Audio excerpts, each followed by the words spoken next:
Bom dia, boa tarde, boa noite, boa madrugada, conforme a hora que o senhor, a senhora estiver nos assistindo. Estamos aqui no nosso Núcleo de Estudos Espíritas e Jurídicos, Gesiel. Vocês vão conhecer esse personagem, Gesiel, no livro Paulo e Estevão. Lá vocês vão conhecer muito bem Gesiel, que é, na verdade, o Estevão. Então, hoje nós estamos aqui para mais um estudo. Aqui não se faz palestra, nem tem palestrante, mas se faz estudos de livros seguros. Capítulo 11º do Evangelho segundo o Espiritismo. É o terceiro livro da coletânea de 5 que formam o Espiritismo e que reúne numa pedagogia profunda todos os ensinamentos de Jesus Cristo. Todos os ensinamentos deixados nos evangelhos de Mateus, Marcos, Lucas e João. E as cartas de Paulo e Atos dos Apóstolos, escrito por Lucas. Só estudando é que conquistamos o conhecimento. Dando continuidade ao capítulo 11º, nas quartas-feiras, aqui no nosso Núcleo de Estudos Espíritas e Jurídicos, Gesiel, tudo que vamos falar aqui é jurídico. Se nós aprendermos a cumprir isso aqui, na sociedade, a sociedade se torna ordeira, civilizada, uma sociedade de paz.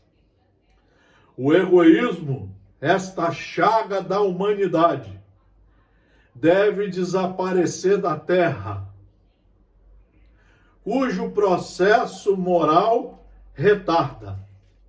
O egoísmo retarda o estudo, retarda as reformas íntimas e retarda a reforma moral.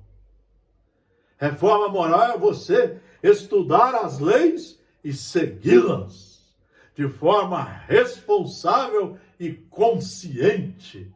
Só tem consciência quem estuda de verdade.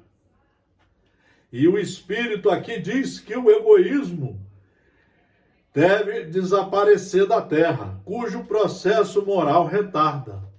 Porque o egoísmo, ele dá origem à vaidade, ele dá origem à metidez, à besta, ele dá origem à ignorância, e as pessoas não gostam de estudar. Elas querem ouvir palestrantes, querem ouvir sermões, nem sabem o conteúdo daquilo ali, mas querem ouvir. Sensacionalismos mediúnicos, elas vão seguindo, vão pulando de galho em galho. Mas elas estão esquecendo que a morte vai chegar e elas vão continuar vivas, porque o espírito continua. E lá elas vão cair na realidade de que perderam um tempo danado aqui na encarnação. Em vez de estudar e de se reformar. Ao Espiritismo está reservada a tarefa de fazê-la subir na hierarquia dos mundos. Espiritismo só o estudado, nas 5 obras básicas e nos livros que sustentam, ajudam a compreender melhor esses ensinos de Deus. Mas só livros seguros. Ao Espiritismo está reservada a tarefa de fazê-la subir na hierarquia dos mundos. Para quem estuda, para quem aplica o estudo em si, em primeiro lugar. O egoísmo é, pois, o objetivo para o qual todos os verdadeiros crentes devem dirigir suas armas. A arma do crente é o estudo e a aplicação do estudo na sua reforma. Isso é que é arma. suas forças e sua coragem. Digo coragem porque é preciso mais coragem para vencer a si mesmo que para vencer os outros. É por isso que está surgindo uma doença terrível, a depressão, em que você fica com medo de você, porque você não sabe a quem, como se limpar, como fazer sua higiene, como dirigir você para o caminho do bem, porque você não estuda. E é escrava de uma porção de gente que aparece por aí, por aqui, por lá. Uma porção de livros lindos por fora, vazios por dentro. Eu tenho visto inúmeros vídeos lindos para quem fala, vazios de conteúdo. Nós precisamos estudar as obras seguras. É isso que ele diz, coragem, porque é preciso mais coragem para vencer a si mesmo que para vencer os outros. Nós precisamos fazer a higiene da alma. Precisamos lavar o vaso da alma, tirar as ervas daninhas, tirar a escravidão dos vídeos, tirar a escravidão de quem não estuda e começar a plantar. Por isso que aqui fala que o amor é como se fosse um campo. Aqui dentro se assemelha a um campo. Você vai tirar as ervas daninhas, vai passar o arado, vai jogar adubo, vai preparar o campo para semear o conhecimento. E esse conhecimento bem cuidado vai começar a dar frutos. Você vai ver que os primeiros frutos é a sua educação cívica, a sua educação de relacionamento com os seus irmãos. Você vai aprender, vai começar a sair de dentro de você a paciência. Vai começar a sair o perdão, a benevolência, a indulgência. Vai começar a sair de você as ferramentas de um verdadeiro cristão. Mas para isso você tem que implantar aí dentro. Porque ninguém bota para fora o que não tem. Já dizia Jesus no Evangelho de Mateus. Que cada um, pois, coloque todos os seus cuidados para combatê-lo em si.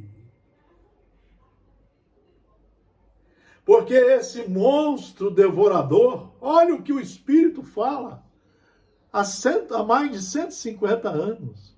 Esse monstro devorador é um dos causadores da pior doença hoje mental que existe, a depressão. Ele é um monstro, ele começa a corroer aqui dentro. Porque ele quer que você continue ignorante, escrava de certas criaturas, de certos livros, de certos vídeos, de certas religiões, de certos políticos. Ele quer que você seja escravo ou escrava. E aí, no final, você se perde. Depois de 30 anos cultivando isso, vai surgindo então, já chegando ao final, a parte pior da doença, que chama-se depressão. É a falta de orientação moral, cívica, ética, que você não quis colocar em você. Que cada um, pois, coloque todos os cuidados para combatê-lo em si, porque esse monstro devorador de todas as inteligências, esse filho do orgulho, é a fonte de todas as misérias deste mundo. É por isso que eu digo, estudar é que é o bom, olha aqui a explicação.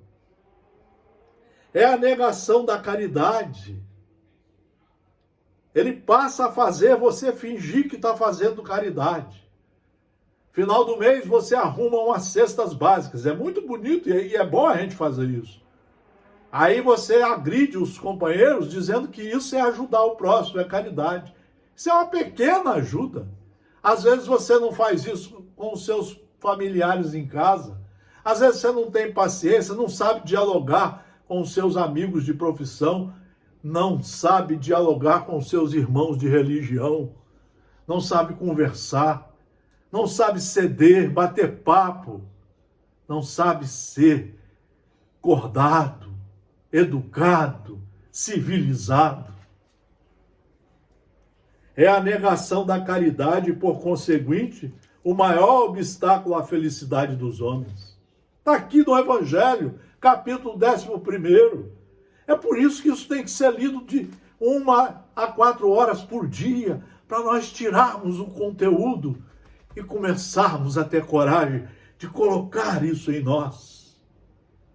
Diz ainda o Espírito Pascal, 1862, se os homens se amassem mutuamente, a caridade seria melhor praticada. Esse desamor começa nas religiões. Estão todas, quase todas enganadas. Não estudam o Evangelho. Se os homens se amassem mutuamente, a caridade seria melhor praticada. Mas seria preciso para isso que vos esforçasseis em vos desembaraçar dessa couraça que cobre vossos corações, a fim de serdes mais sensíveis para com aqueles que sofrem. Você precisa tirar essas capas de melindre, de complicações, de vaidade, de metidez a saber tudo. A dureza mata os bons sentimentos. O Cristo não se recusava. Aquele que se dirigisse a ele, quem quer que fosse, não era repelido. A mulher adúltera, o criminoso, eram socorridos por ele. Não temia jamais que sua própria consideração viesse a sofrer com isso. Quando, pois, o tomareis como modelo de todas as vossas ações? Quando tomaremos Jesus como modelo, só o estudando? Nós temos que estudá-lo, meus irmãos, de 1 a 4 horas por dia, para entender seus ensinamentos e fazer essa ginástica, e ter coragem de fazer essa ginástica, essa mudança dentro de nós. Começai por dar o exemplo vós mesmos. Sede caridosos para com todos indistintamente, com seus familiares, com os amigos, os colegas de religião, de trabalho, com a sociedade de um modo geral. Esforçai-vos por não mais notar aqueles que vos olham com desdém, e deixai a Deus o cuidado de toda a justiça, porque cada dia em seu reino ele separa o joio do trigo. O egoísmo é a negação da caridade. Ora, sem a caridade não haverá tranquilidade na sociedade. Digo mais, nem segurança. Com o egoísmo e o orgulho que andam de mãos dadas, haverá sempre um caminho para o mais sagaz, uma luta de interesses, onde são pisoteados as mais santas afeições, onde os laços sagrados da família não são mesmo respeitados. Capítulo 11 do Evangelho segundo o Espiritismo, para ser estudado de 1 a 4 horas por dia, e termos material para nos tornarmos verdadeiros cristãos. Muito obrigado pela atenção, muito obrigado pela atenção. Tudo de bom para todos vocês. Muita paz.